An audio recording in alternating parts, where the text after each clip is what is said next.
All right, welcome back to another exciting episode of Minetest gameplay of sorts. Yeah, and now this is the fourth time I'm recording this, and it's really starting to get on my nerves here. So we are monitoring OBS and everything. So how's everybody doing? It is 68 degrees in Chicago. Yeah. And look at that. I got the Lions. The Lions and the Art Institute are done. So, that person, Francisco Athens, said, don't forget about the Lions. And I did not. They are right there. Yes. So what I've done is I have moved this in by 4 blocks and put the Lions on the pedestal here. Now, real quickly, yeah. So Symbicon wrote that, here's something interesting. What do the lion statues in front of a house mean? For Buddhists, lion statues are said to bring peace and prosperity, while in Italy, they symbolize power and prestige. In Quebec, homeowners traditionally place 1 or 2 lions in front of their house once their mortgage is paid off. Very cool. And thank you for that. So on this article, which I'm going to put in the show notes, the link to it, WTTW, it's a public broadcasting. It's Channel 11 in Chicago. And there's an interesting article about Ask a Joffrey, the history of the Art Institute Lions. Apparently, Edward Kemley, there he is, Kemi. He is the person that sculpted about 12 different sculptures for the World's Fair, or back in 1893, the World's Columbian Expedition, also known as the World's Fair. And so in 1894, after the fair, the lions moved into their respective places. What the lions mean is this lion here is the north side, and this is on the prowl, and this one is Act of Defiance. So there are 2 different lions, and they each weigh 4,000 pounds, and they're made of bronze. Yes, they are. So there you have it.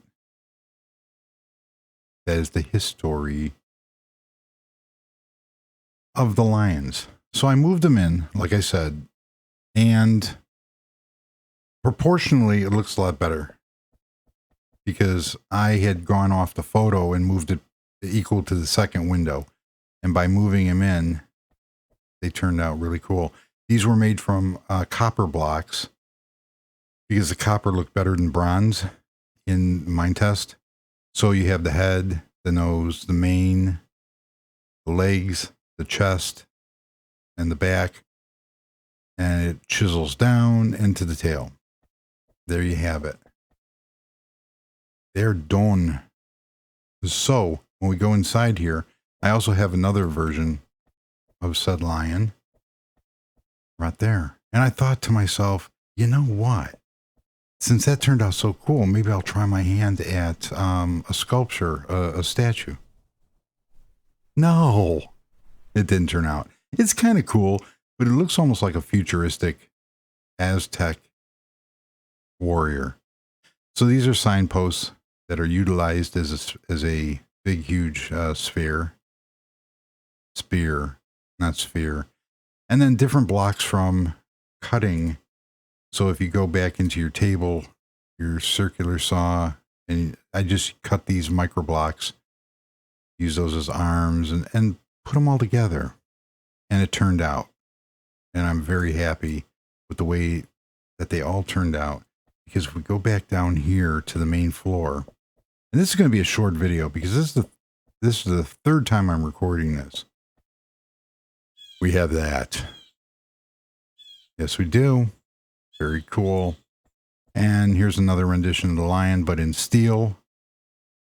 And the steel one looks good, but it doesn't give the same brightness and the effect of the original one. So in the preview right here, so that's how they look. There you go. Very cool. They are done. And this building is new. No, really? It's new. And it is a rendition of a building that I see every day on my way to work. And I'll talk about that in a second. The building is 5 stories, and it has a building on this side, a part on this side, and in the center is this huge glass that goes from the bottom all the way up. Now, the real building has a retention pond. This would be the back of the building. Has a huge retention pond and patio back here. Obviously, I'm not recreating that. And the roof is like this, and it is made out of copper because it has patina. So in the previous video that I recorded 45 minutes and OBS did not record, I finished this back section here to imitate the front. I had a different style on here. It was all flat. And I came up with this actually came out 2 blocks here, but by doing that, taking them off and then putting a slab, it created this kind of skeleton, which turned out really cool. I love making mistakes, and then, you know, it turns out to be a happy mistake. So inside here, we have some skylights. I don't know if they're in the real building, but the floor is here. Now, there's going to be walls all the way up. It's going to be walled off like 2 separate buildings. And then there's going to be, it's going to come out 2 blocks, 2.5, and then have a railing. So you have like a balcony type area about the door, even though I have that on. So that is that building. And it looks okay. I need to spruce it up a little bit. I might put some stair blocks in here. So what I mean by that is I can take this block here and I can make a stair. And then I can do something like this. Or maybe not. Oh, it's going to give me a hassle now. There we go. I can do something like that. So it actually gives some depth. So if I take this here and 2, 3, 5, I could do something like that to give it some more character. I'm going to leave that. I'm going to see if it grows on me. Who knows? But the main part, so this is going to be in an upcoming episode when I get the building finished. And in real life, there is a tree in the absolute center, and it's 3 stories tall. And I'm going to try to get a picture, but obviously I'll be driving. And I think that looks really cool. I could also take and I can drop it down a little bit or make it bigger by turning these blocks here. Oh, now it does it. There, like that. So I can make that actually look bigger by doing something like that. So let us do this and see.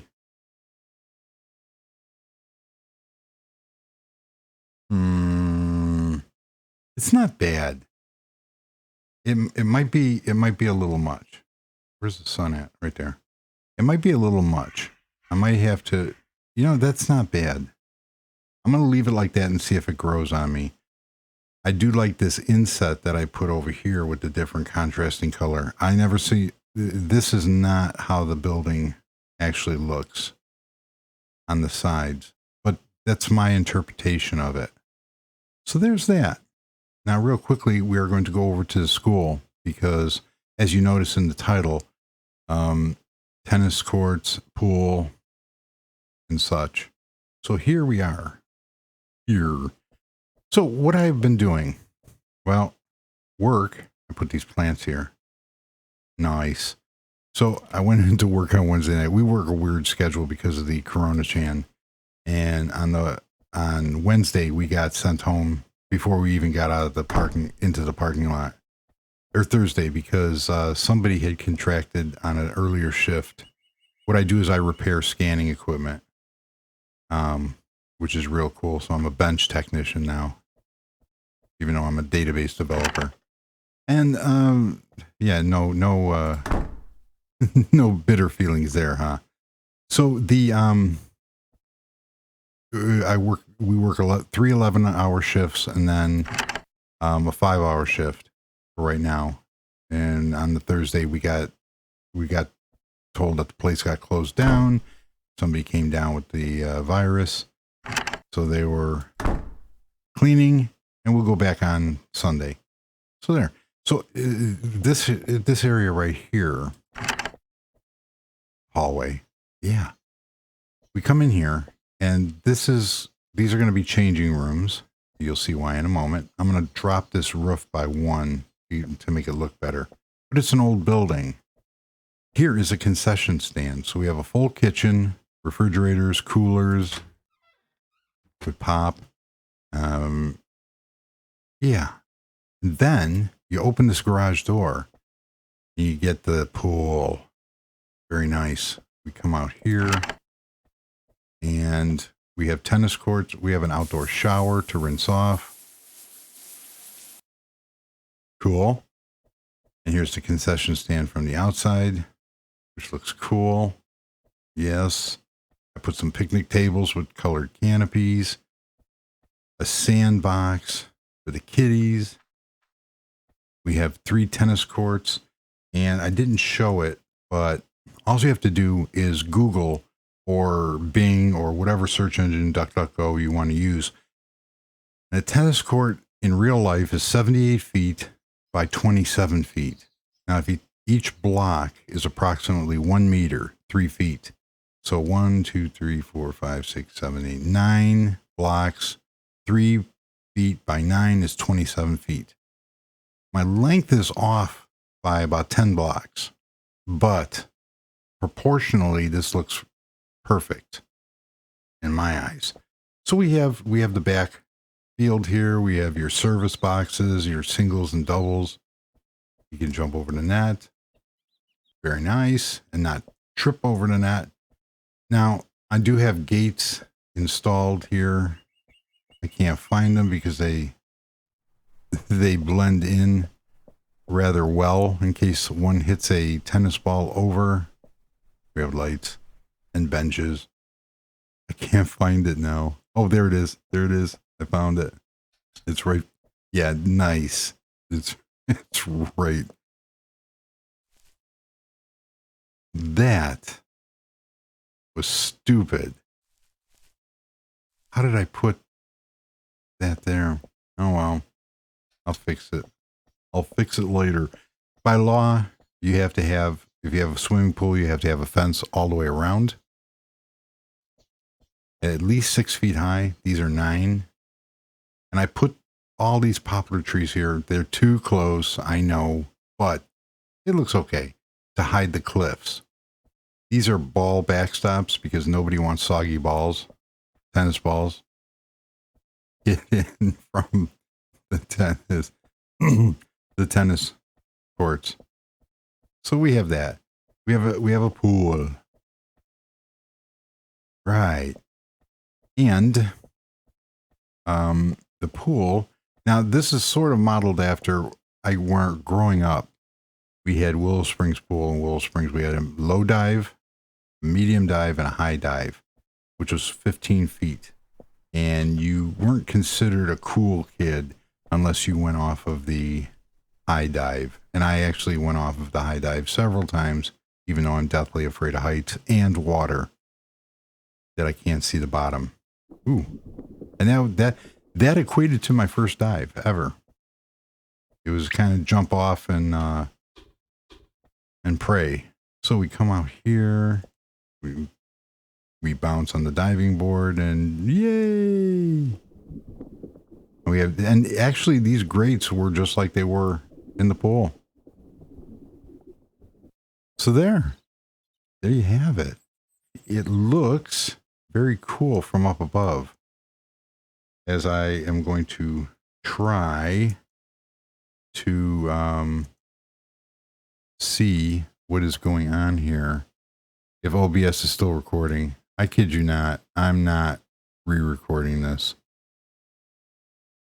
It looks like it failed, but oh well. So there you have it. There is a look at the new world, the tennis courts, the swimming pool, sandbox. We did the lions and the new building. And the real cool thing is I was reading on BGR's website, and it's like technology and phones and stuff. And I finally, because I was looking, I tried getting Microsoft Windows XP running on an old computer because I have Need for Speed 2, NASCAR 2000, and Midtown Madness. However, when you install such an old operating system, I couldn't put the service packs on because it can't report home to see if the server is correct. And it kept saying that my key was bad. And my key is not bad because these were legitimate copies of Windows XP. So there. But it wouldn't, I got Midtown Madness to play. And let me tell you, when you're used to graphics like this, going back to old style graphics, it was painful, but the game is still fun. So I'm going to do a video on that. I actually got it to run on Windows 10, and I found all my old stress relief and old killfrog.com Blender videos back in the day, Elf Bowling and stuff like that. So I'm going to be previewing that. So if you're seeing this video now, it's an absolute miracle that I got any of this to run. Windows updated with a cumulative update, OBS updated, my Radeon drivers updated, and now everything is fighting each other. And Linux is still a hot mess because of the AMD. The drivers are in the kernel, but they are not. The AMD GPU Pro drivers will not work on the non-long-term support. It is, I'm not going to ruin my production system by testing all this, so I'm trying to get another system running to test on it before I upgrade and do all that other fun stuff. So there you have it. That's what's been going on with me. So, yeah, we will see how it works. I might actually try going back into Linux using OBS, but not using the hardware acceleration, which is causing the problems. Yeah, I'm just fed up with, I did 195 videos on my MacBook Air. I'm probably going to go back to Mac because I can't take even though I love Linux, I can't utilize my hardware the way it was intended. And Windows is just a hot ball of mess. So there. So thank you for joining. And yeah. Until next episode, everybody stay safe. It's 67.4 degrees in Chicago. I forgot to put that in the front. But yeah, and I'm going to tack on a little montage of the original video that I had building the tennis courts and the swimming pool at the end with some music featured by Scott Buckley. So enjoy that. And until next episode, goodbye.